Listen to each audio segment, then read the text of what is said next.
here's what it looked like 137 years ago. Maybe not quite, but almost as, and not a heck of a lot difference than it's going to look this this next month. But I don't think they were painted purple and gold, but we've carried things a little bit further. When Florence and I started working at Westminster, we were a two-person team, sorry.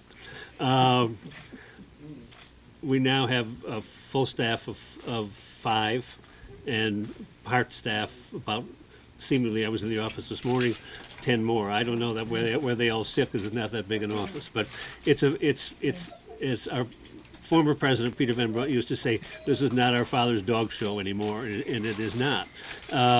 We start working on 2015.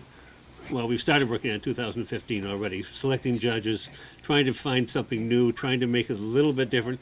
Westminster's been like the wheel. It really never gets broken. It just gets tweaked. This year was a major change. So we've been very busy this year. We're really excited about what we're going to be able to bring the public. The dog show is really an education forum.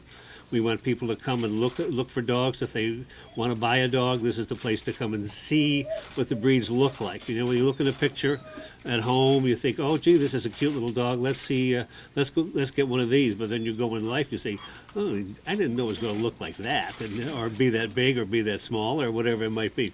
So it's a great source of education. The other gentlemen have covered everything so well. We do have 187 breeds this year, breeds and varieties this year. Every year it gets a little bit bigger.